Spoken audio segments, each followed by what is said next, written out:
नमस्कार दोस्तों, मैं महाराजा बलि के वंश के बारे में बताना चाहती हूँ, जो बौद्ध शासक थे और असुर के महान 10वें राजा थे। उनके साम्राज्य उत्तर काशी से लेके अयोध्या तक पूरा भरा पूरा था और वहाँ के लोग विजयदशमी के दिन ये कहते थे, एड़ा पेड़ा जाओ और बलिराज आओ। और इनके इसमें दक्षिण भारत में ओणम ये त्यौहार मनाया जाता है। ये महाराजा बलिराज में राज्य शासन, शिक्षा शासन, खेती शासन और सब लोग मेहनत मजदूरी ईमानदारी करके बहुत खुशी से रहते थे। उस समय खेती करने में उनके फूल पौधे बहुत हरे भरे और फलों से भरे रहते थे। एक भी डंगाल ऐसे खाली नहीं दिखती थी, जिससे लोग बात बहुत खुशी से रहते थे और उसको महाराजा बलि का स्वर्ग कहते थे। ये बहुत शूरवीर और लोगों को पहचानने की इनको क्षमता थी, पर इनके दुश्मन जो विष्णु विष्णु और ब्राह्मण ये थे, इन्होंने इनसे हमेशा छल कपट करके इनमें क्षति पहुंचाई और इंद्र ने भी नुकसान पहुंचाया।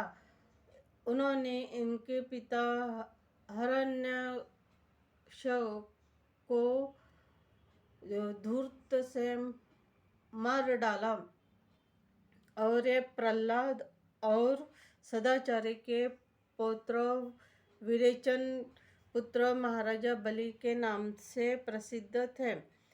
उनके शासनकाल में प्रजा की उत्तर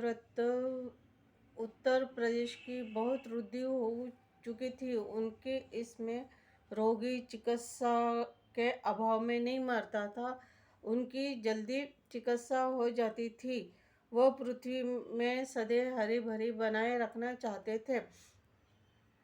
सभी लोग अपने अपने कामों में मेहनत करके लोग दुख दरिद्र से आबाद थे।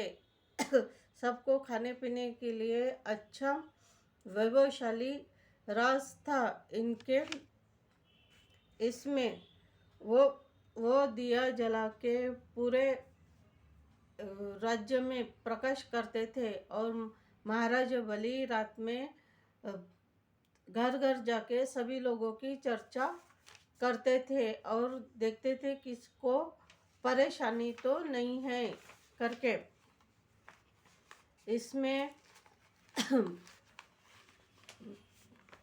इसमें विरोचन राजा को अपने पूर्वजों का बदला लेने के लिए उनके मन में हमेशा खल रहती थी। तो वो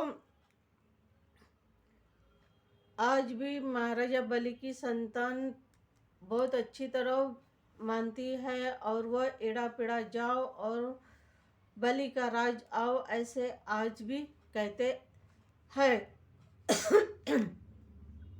महाराजा बलि के चक्रवर्ती साम्राज्य में पूर्वी दिशा में वर्तमान भारत की पूर्वी उत्तर प्रदेश, अयोध्या, काशी से आसपास के सभी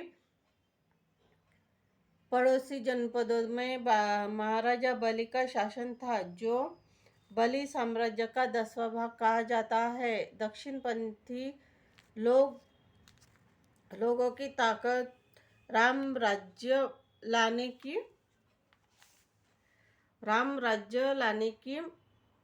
लाने का राग अलापन बेईमानी थी, जबकि हर्षियों की संस्कृति एड़ा पेड़ा जाओ बलि का राज आओ ऐसा था। बलि राज्य की कामना पिछले हजारों वर्षों से करती आई। दलित साहित्य और ललित द्विज साहित्य में जो बुनियादी भिन्नता थी, उसमें महत्वपूर्ण भिन्नता राम राज्य की स्थापना करना है, जो कि विष्णु का अवतार था। वही दलित साहित्य धुर विरोधी था, क्योंकि राम राज्य में वर्ण व्यवस्था है तो बलि राज्य में समानता, राम राज्य में महिलाओं का अपमान है तो बलि राज्य में सम्मान, राम राज्य में ब्राह्मण संस्कृति है तो बलि राज्य में श्रमण संस्कृति। अर्थात वे जो दलित और ललित साहित्य के विचारधारा है, वे राम राज्य बनाम बलि राज्य की विचारधारा है।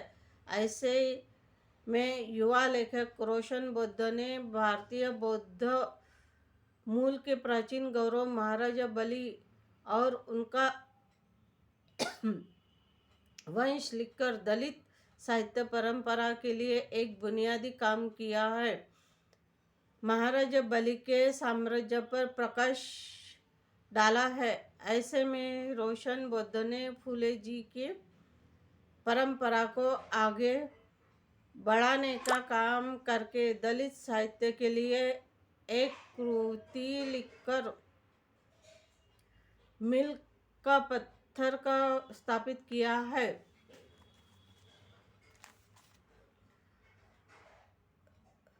मौलिक वाक्यों से उनका खंडन मंडन भी किया। इसमें बौद्ध इस ग्रंथ की रचना प्रक्रिया से गुजरे तब सम्यक प्रकाशन कार्यालय में एक दिन मुझसे ऋग्वेद के दसम मंडल में जो बल असुर का जिक्र आया है, वह वास्तव में महाराजा बलि है, क्योंकि दसम मंडल की विद्वान ने बाद में जोड़ा गया बताया है। तब मैंने उनकी बात को पुरजोर विरोध किया, लेकिन आज मैं सोचता हूँ कि लेखक रोशन बौद्ध शायद सही थे। इस बात से उनकी दूरदृष्टि का पता चलता है और संकेत मिलता है। उन्होंने प्रस्तुत कृति के लिए कितनी मेहनत की। असुर पात्रों पर जितना शोध होना चाहिए था, हुआ नहीं है।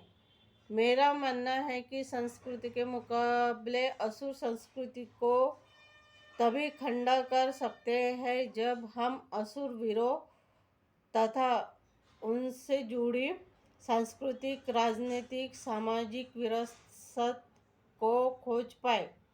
इस दिशा में प्रयास सराहनीय है। हिरण्यकश्यप से लेके बलि तक एक लंबी परंपरा है असुर वीरों की, जिन पर वे शोध कर रहे हैं। उसकी 2 रचनाएं पहले ही प्रकाशित हो चुकी है, बौद्धों की सरगम और त्योहारों का रहस्य। इस रचना में बहुत सराहना मिली और इसमें अम्बेडकरी मिशन को एक जुझारू सिपाही दिया। कृति सामाजिक परिवर्तन आंदोलन को आगे बढ़ाएंगी।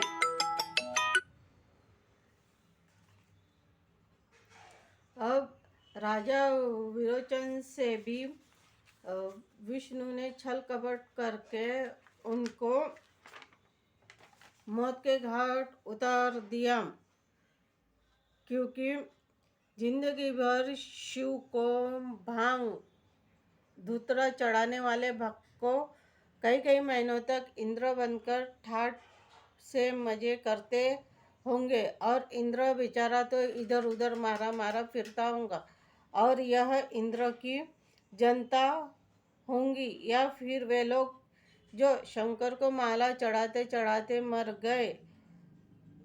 परंतु यमराज ने तो उस जुआरी को कहा कि तुमने एक बार शंकर को माला चढ़ाई है तो 3 घड़ी के लिए देवराज इंद्र बनकर उनके सिंहासन पर विराजमान हो सकते हो और उनकी इच्छा अनुसार कुछ भी कर सकते हैं। तब उस जुआरी ने कहा, मैं सबसे पहले अपना शुभ कर्म भोगना चाहूँगा।